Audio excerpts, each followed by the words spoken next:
I'm David Paulides, Canadian Missing Project, copyrighted edition for our video channel. Hey there, Huck, how you doing? You kind of wake up to say hello, huh? Yeah, the good girl. Yeah, the good girl. Yeah, the good girl. Well, it's 29 degrees and snow flurries here today, and Huck was laying on the deck just soaking it up. Loving it, huh? Yeah. You were a good girl. She saw some deer running through the yard. She was loving it. And this coat is getting thicker every day. Yeah, I know. Yeah, you're a good girl. And, oh, I know. It's tough. So, we got a humdinger of a case for you today. Oh yes, humdinger. And before I forget, she's giving me a look. Yes, this is Huck TV. It's her channel. Yes, she's the princess. And thank you for being here. You are greatly appreciated, and the best I can say is that I hope it's warmer where you're at than it is here. Right now, I think it's 25 outside. We're into a pretty good cold spell. Now, the case I got for you today, you've never heard of it. Which brings me to a point I'm going to talk about real quick, is I have a lot of people working around me right now on different movies and things. And one of the guys the other day was saying, you know, Dave, he and his girlfriend were going around watching other channels on YouTube, and they said, you know, all the shows that these other people are doing, they're all your work.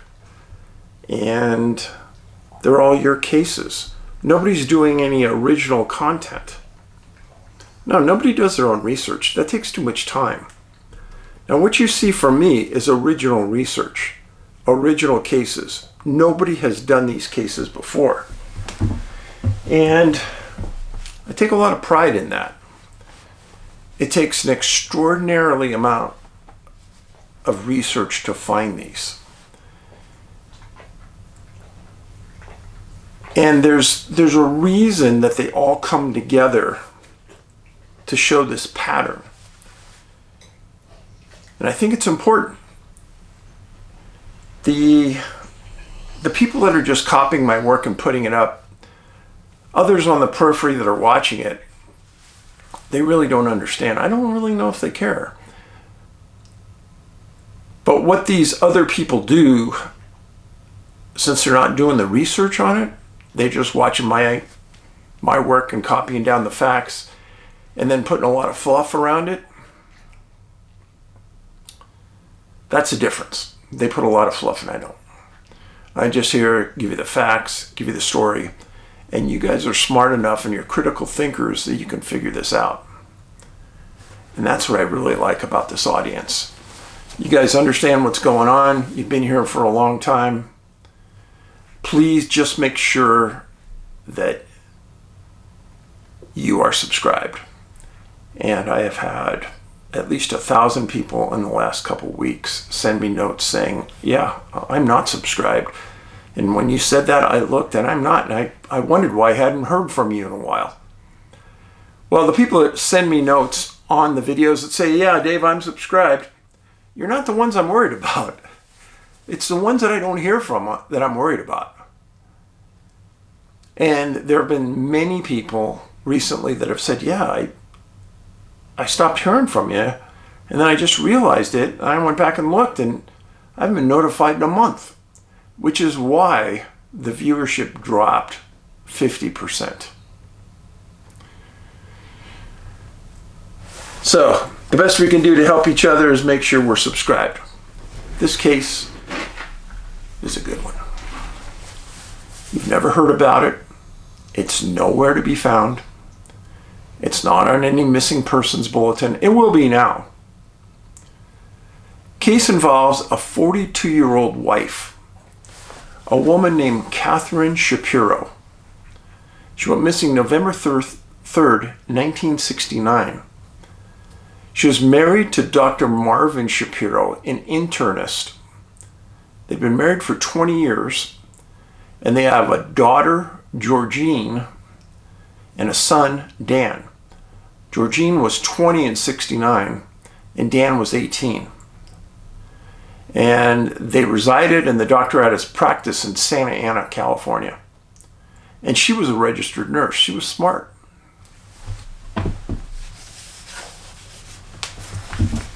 This is a picture on the bulletin that went out when she went missing. She was described as very pretty, 5 feet tall, 100 pounds, very smart. And unusually, Catherine and her husband were members of the Orange County Air Support Search and Rescue Team because they had a plane. And they would go out and search for people that were missing.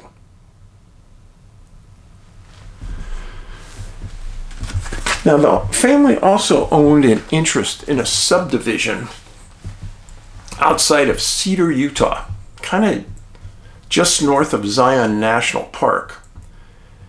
And what it was a fly-in place where you could fly in, land, and your house could be right next to or near the runway, so you could have your plane near your house. And this is where the story gets going. They said that the subdivision was on Cedar Mountain outside of Cedar City, Utah. Zion National Park is down in this area, and the Utah border is just down here a little bit further south.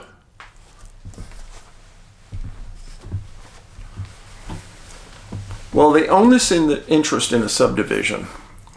Well, they also owned a plot in the subdivision. And what they did is while they were going to build, they put a 50-foot trailer on that plot, and they used it as they're getting their plans ready. Well, this 50-foot trailer, they used it all summer, finding contractors and things. And Catherine just loved it. And so did the kids, so did the doctor.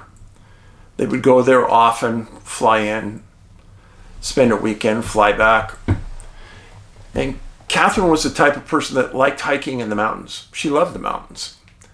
And specifically that area was fun to hike in because there were a lot of Indian artifacts that you could find. Arrowheads, pieces of pottery, things like that. Now, if you've never done that, it's hard to explain how fun that really is. Because I have done that, and it is a lot of fun. Now, Catherine also had a background in wilderness survival through her nursing and her studies. And one part, as a challenge in life, she took 2 days and tried living off the land on an island that her and the doctor were on. She was fine. She did well. She had fun. And it was just a part of her life that she liked. Now, on November 1st, 1969, the Shapiros knew that they had to go out to the trailer and winterize it. For you people who don't know what that means, is you have to get all the water out of all of the lines, otherwise they'll freeze and they'll break. Sometimes you can't get all the water out of some of the lines, so you just dump antifreeze in there.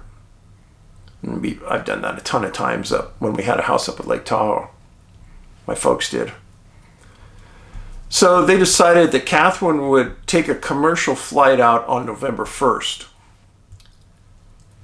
And Catherine flew on a jet to Las Vegas, transferred planes to a flight into Utah.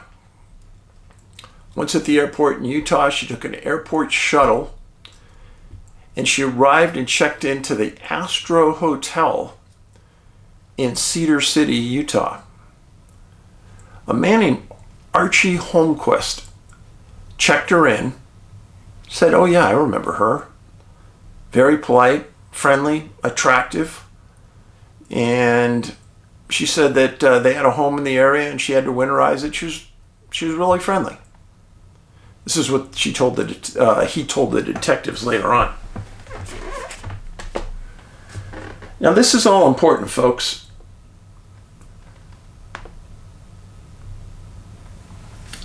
And why is it important? Because it shows a timeline of what could have happened to her. And it's confusing at best. That's why I'm laying this out for you. So she checks into the Astro Hotel, puts her bag down, hadn't eaten dinner. Well, right next to the hotel, there's a restaurant there called the Sugarloaf Cafe. She walks over to the Sugarloaf, sits down, and has a late dinner. And the waitresses there said at about 10:30 she left, walked out the door, headed towards the motel. Typical night. The next day was November 2nd. And the housemaids at the hotel said that she checked out of her room at 10:30 in the morning.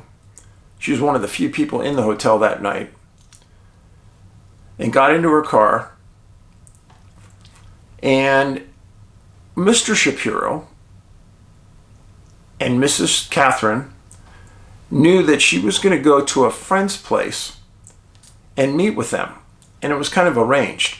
And the place she was going to was called the Meadowview Lodge. And it was kind of on the way to their property. So she drove over there. It wasn't far out of the way. She stopped in. Nobody was there. She left a note.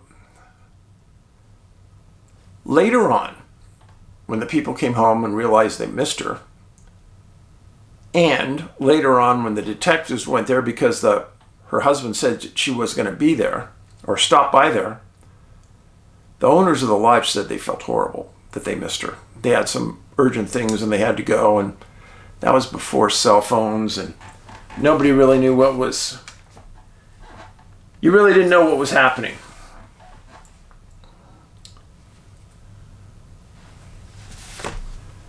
Back in those days when you didn't have a cell phone, hey, I'm going to be a little late, or I'm not going to be there. You just kind of missed each other. So Catherine misses her friends. So at about 11 a.m., she would have arrived at the family trailer. It was a big one, a 50-footer. She pulls the car into the driveway, the dirt driveway, goes in, unlocks the door, brings her suitcase in. Now, we know kind of what happened because the sheriff's deputies later went into the trailer. She goes in, and she isn't there very long. She doesn't make any meals, doesn't get any drinks, nothing like that. She goes in, opens her suitcase, and right away she changes into warmer clothes. And she had some fur boots there that she changed into, and she walked out. The car was left unlocked. The trailer was left unlocked. On the counter inside the trailer was her purse, her wallet, her keys, everything of value sitting right there. Now, remember what I told you? She really liked hiking around there and looking for artifacts. And her husband later said, it didn't surprise me in the least that she did exactly that.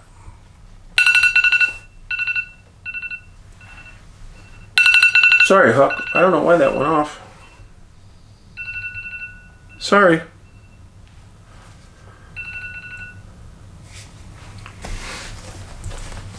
So that was on November 2nd.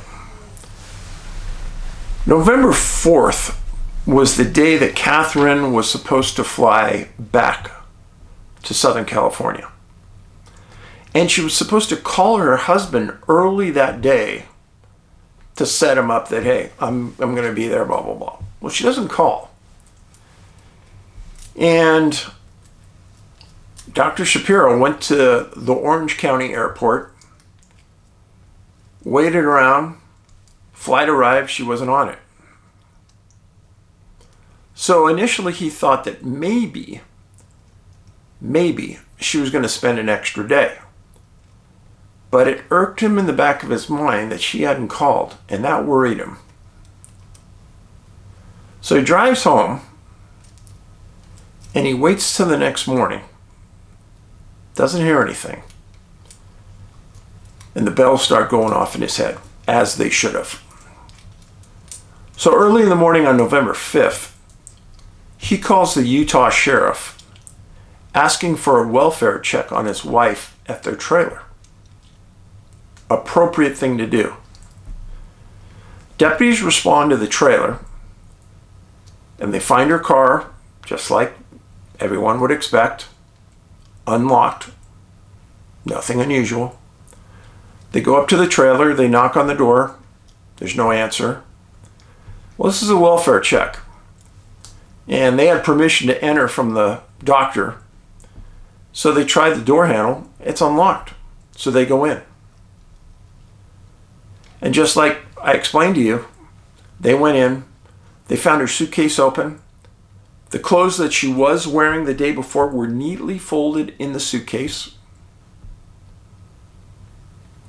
Her purse, wallet, and keys were on the counter. Nothing in that residence looked disturbed, they said. Looked like somebody had just gotten there, changed, and left.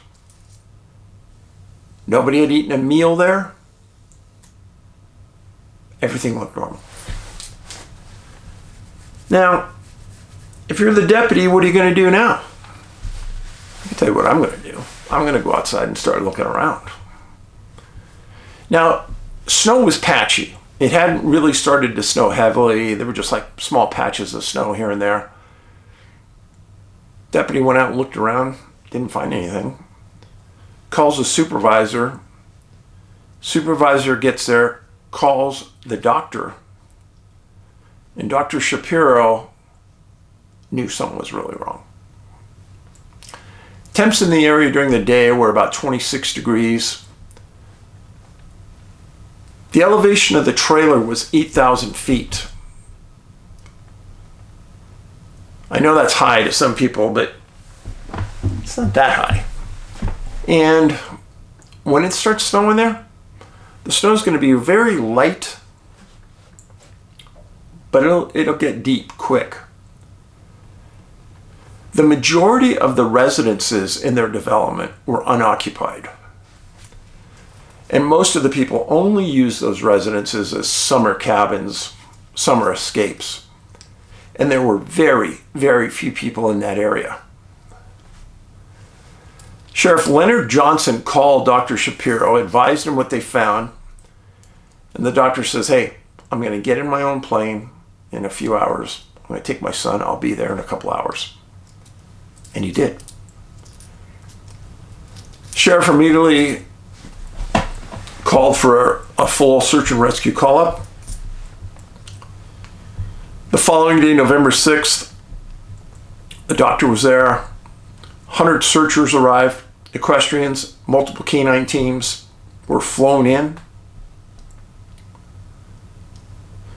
Prior to all of the searchers getting there, the sheriff did a smart thing. He put his best trackers at the trailer and said, track out from there. She walked out of here. She went somewhere. You track them. Of all the things that they did in this search, this was one of the smarter things. So they were able to pick up her tracks leaving the trailer. And they went into the mountain. And I'll quote him. My men tracked her footprints 1,000 yards from the trailer. They sort of wandered around. So let's stop there. If you're looking for artifacts on the ground, you're kind of wandering. You're not walking in a straight line. You're not staying on the trailer, you're going off trailer, and you're kind of looking and going. And exactly, you're wandering around. Fits exactly what her husband said she'd be doing. So he said they sort of wandered around. Then the footprints just stopped. She had hit rough terrain, so maybe that's the answer. But it was like she vanished into thin air. Those were his words, not mine. That's trouble. That is real trouble. When you got trackers and they say the tracks just vanish, what is the answer there? Come on now. So, the sheriff said there were no signs of violence anywhere. They said robbery is no motive because nobody took her wallet, her cash, anything. And every piece of everything she owns that she took with her is at that trailer. And there was no evidence of anybody else in that area walking around. Key point. So Dr. Shapiro and his son arrived while search and rescue is going full bore. As searchers are going through that area, they're knocking on every door in the development. And almost none of them were occupied. They put canines on that search right away, and they weren't coming up with any scent trails. They also pulled detectives off, and they had the detectives check out the hotel and the restaurant, the rental car where she got her car, her friends who she was supposed to meet, and that's how everything kind of fell into line. The hotel said nobody else visited her while she was there. She hadn't made any calls from the room. The people at the restaurant said she ate there alone. Nobody came and saw her. She seemed to be in a really good mood, happy and upbeat. She ate a full meal. Everything was normal. And then they went to the lodge where she tried to meet her friends, and they said to the detectives that they felt horrible. They had to leave, but maybe if they had been there, something else would have happened. But they weren't.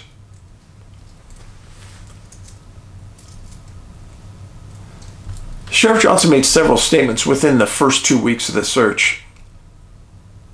He first said that he was pretty certain that foul play was involved. I read this and I thought, why is he thinking this?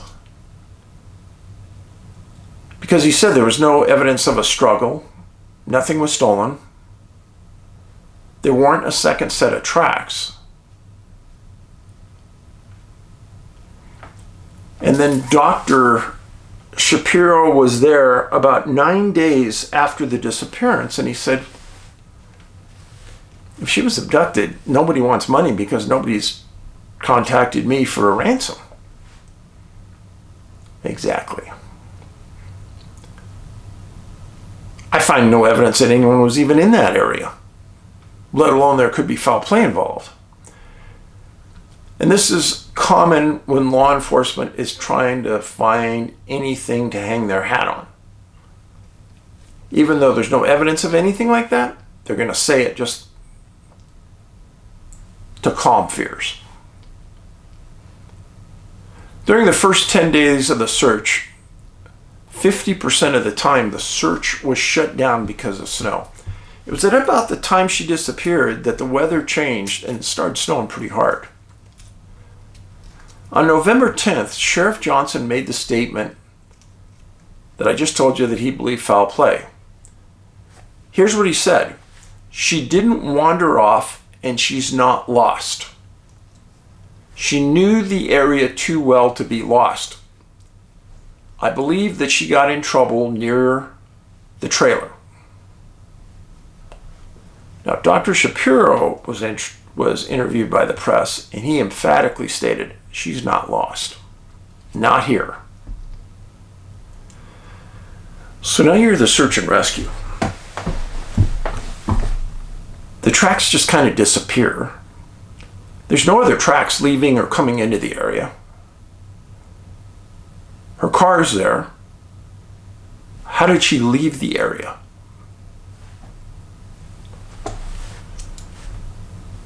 Well, searchers had covered the area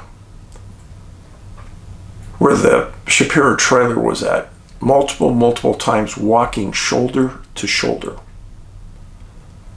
And the sheriff said, she's not there. 100 ground pounders kept pushing the search further and further out without getting any results. The sheriff said now, on November 11th,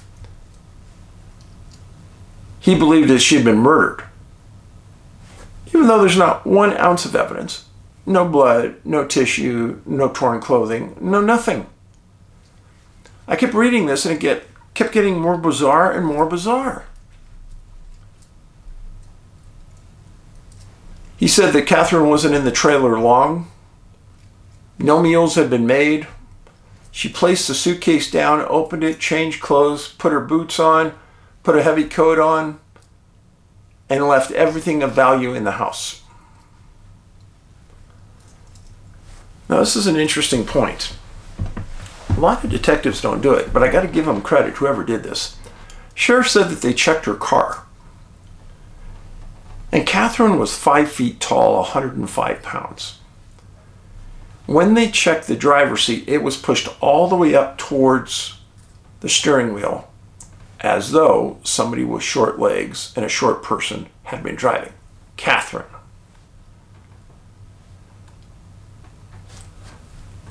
The sheriff never stated who this was, but he and his detective said that there were several people that were in the area when Catherine disappeared. All of them were requested by the detectives to come down to the sheriff's department for questioning. They all did. When they were questioned, they asked, would you take a polygraph? They all did, and they all passed. What does that tell you? They're not hiding anything. They're transparent, and they aren't suspects. Fact. And the detectives that were doing this were smart.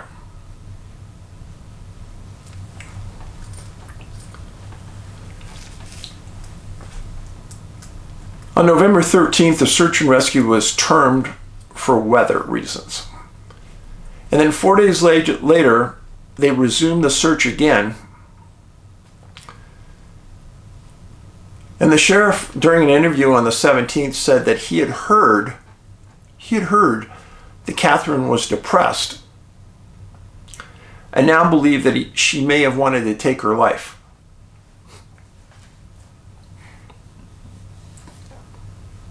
How many times does a story change? Mr. Shapiro never said his wife was depressed.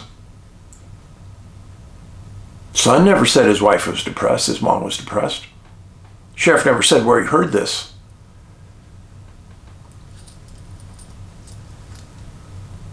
He also heard, sheriff said that there were rumors going around the valley that a local rancher, very nearby, had just in the last week, and now it's been almost 2 weeks since the disappearance, had dug a new well, with the innuendo being that maybe he was burying a body. Sheriff's deputies went out to that ranch, interviewed the rancher. There wasn't even a new well there. Not true. So a 2-day search found nothing. And that was the last big search before winter hit. And there was nothing that happened on this for 6 months. Then on May 31st, the following year, 1970, a 2-day search and rescue of the same exact area around the trailer. They brought in another 100 ground pounders, canines, cadaver dogs. Found nothing. Now, at this time, the Shapiros lived in Orange County, California. And Mr. Shapiro and Mrs. Shapiro were members of that county's aerial search and rescue team. And their sheriff knew him really well. He came out with a statement and said, "I'm not sure where these rumors started about Mrs. Shapiro, but she's always been in excellent mental health, a loving wife, cared about her kids immensely. Her and her husband, I've been around them many times. They had a great marriage, supported each other, cared about the community, did this search and rescue on their own dime." Kind of refuted everything that this other sheriff said. Now, the sheriff in Utah said that they'd put in 2,000 man hours and they had not found a single clue about what happened to her. Not a single clue. That's pretty rare.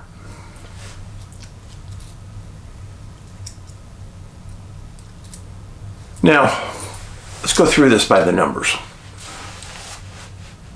Canines didn't pick up a scent. Cadaver dogs never picked up a scent. The tracks fizzled out 1,000 yards from the trailer. And the sheriff's detectives stated she vanished into thin air. Their words, not mine. She left behind everything of value. Wallet, purse, keys, personal papers, everything. She knew the area very, very well. Nobody believed she would get lost. It's been 55 years since the disappearance. And Catherine Shapiro never surfaced anywhere.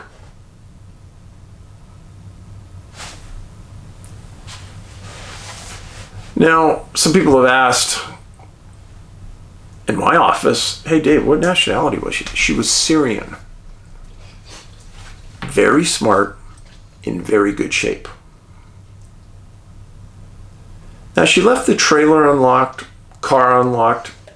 Everything inside implies she wasn't going far from the trailer. That's my own opinion. Knowing that area, like I'm sure that Catherine knew that area, that there was really nobody around there that time of the year.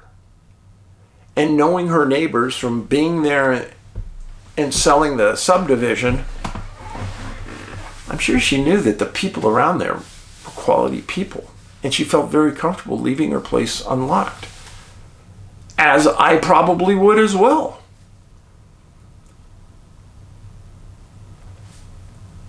Now, when I got into the minutia of this, I found that Orange County Search and Rescue sent dozens of searchers to Utah to look for Catherine on their own dime. And that to me tells you how much the search and rescue people thought of one of their own going missing. I get asked every once in a while, well, do searchers ever go missing? You could say this one went missing, not during a search, but she went missing. She was never found.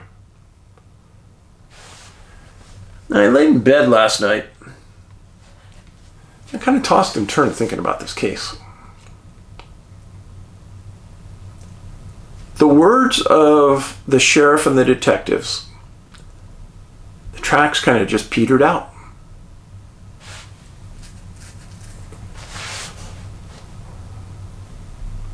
It sure seems like it could be one of the unusual cases we talk about every once in a while. Because even though the tracks peter out, eventually tracks come back if you walk up onto soft ground again. And they looked, and they couldn't find them. And one of the biggest keys to this No witness saw anything. No witness heard anything. And none of the law enforcement people on scene found anything. There's only a few things you can surmise from this.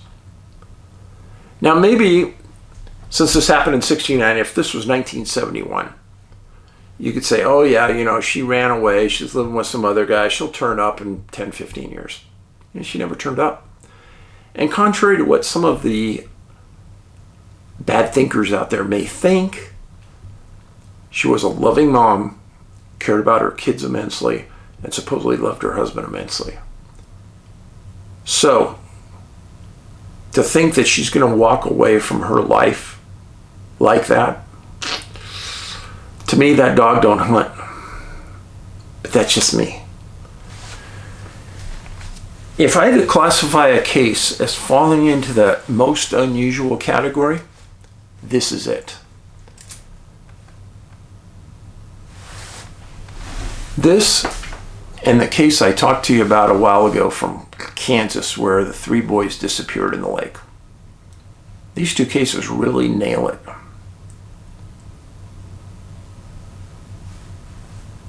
Nobody was around.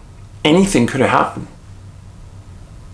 There could have been a UFO the size of a football stadium hanging right over her, and nobody would have saw it.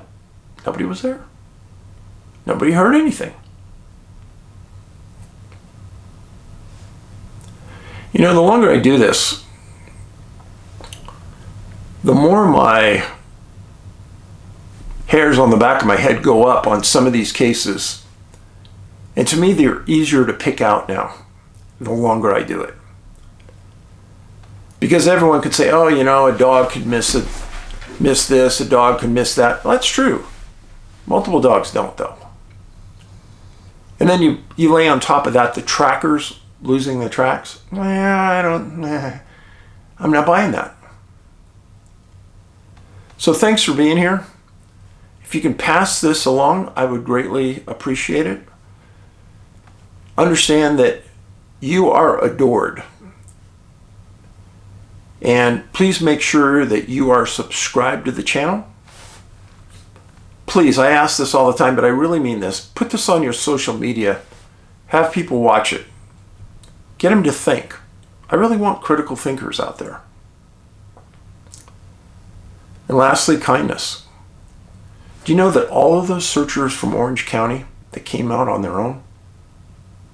The ultimate act of kindness.